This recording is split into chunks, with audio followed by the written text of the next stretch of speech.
ہم پہ کرم کیا ہے خدائے غیور نے، ہم پہ کرم کیا ہے خدائے غیور نے، پورے ہوئے جو وعدے کیے تھے حضور نے۔ بسم اللہ الرحمن الرحیم۔ اب ذی وقار میں ہوں پروفیسر خضر عباس، اور آپ میرا شعر و شاعری والا چینل کے پوئٹری دیکھ رہے ہیں۔ اس پر میں اپنی اور دوسرے شعراء کی معیاری شاعری کا انتخاب پیش کرتا ہوں۔ آج میں آپ کے لیے علامہ اقبال کی ایک نظم لے کے آیا ہوں جس کا عنوان ہے جنگ یرموک کا ایک واقعہ۔ تو نظم کی طرف بڑھنے سے پہلے میری آپ سے گزارش ہے، اگر ابھی تک آپ نے میرا چینل سبسکرائب نہیں کیا تو چینل سبسکرائب کر کے بیل کا آئیکن دبا دیں تاکہ میری ہر آنے والی ویڈیو آپ تک پہنچتی رہے۔ ویڈیو کو لائک، شیئر اور کمنٹ کیا کریں اور دوستوں تک بھی اس چینل کو پہنچائیں تاکہ میں آپ کے لیے اچھی سے اچھی چیزیں لے کے آتا رہوں۔ تو بغیر وقت ضائع کیے نظم کی طرف بڑھتے ہیں۔ علامہ اقبال فرماتے ہیں، صف بستہ تھے عرب کے جوانان تیغ بند، صف بستہ تھے عرب کے جوانان تیغ بند، تھی منتظر حنا کی عروس زمین شام، ایک نوجوان صورت سیماب مضطرب، ایک نوجوان صورت سیماب مضطرب، آ کر ہوا امیر عساکر سے ہم کلام، اے ابو عبیدہ رخصت پیکار دے مجھے، اے ابو عبیدہ رخصت پیکار دے مجھے،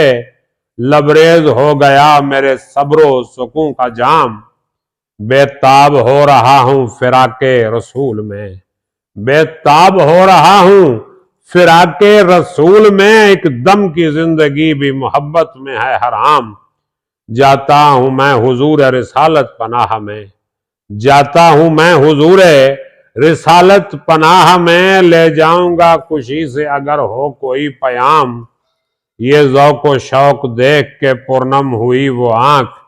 یہ ذوق و شوق دیکھ کے پرنم ہوئی وہ آنکھ، جس کی نگاہ تھی صفت تیغ بے نیام، جس کی نگاہ تھی صفت تیغ بے نیام، بولا امیر فوج کہ وہ نوجوان ہے تو،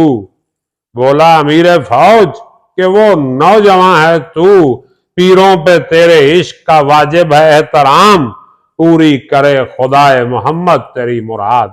پوری کرے خدائے محمد تیری مراد، کتنا بلند تیری محبت کا ہے مقام، پہنچے جو بارگاہ رسول امی میں تو، پہنچے جو بارگاہ رسول امی میں تو، کرنا یہ عرض میری طرف سے پس از سلام، ہم پر کرم کیا ہے خدائے غیور نے، ہم پر کرم کیا ہے خدائے غیور نے، پورے ہوئے جو وعدے کیے تھے حضور نے۔ بہت مہربانی، سلامت رہیں، شاد و آباد رہیں، اپنا خیال رکھیے گا، اللہ حافظ۔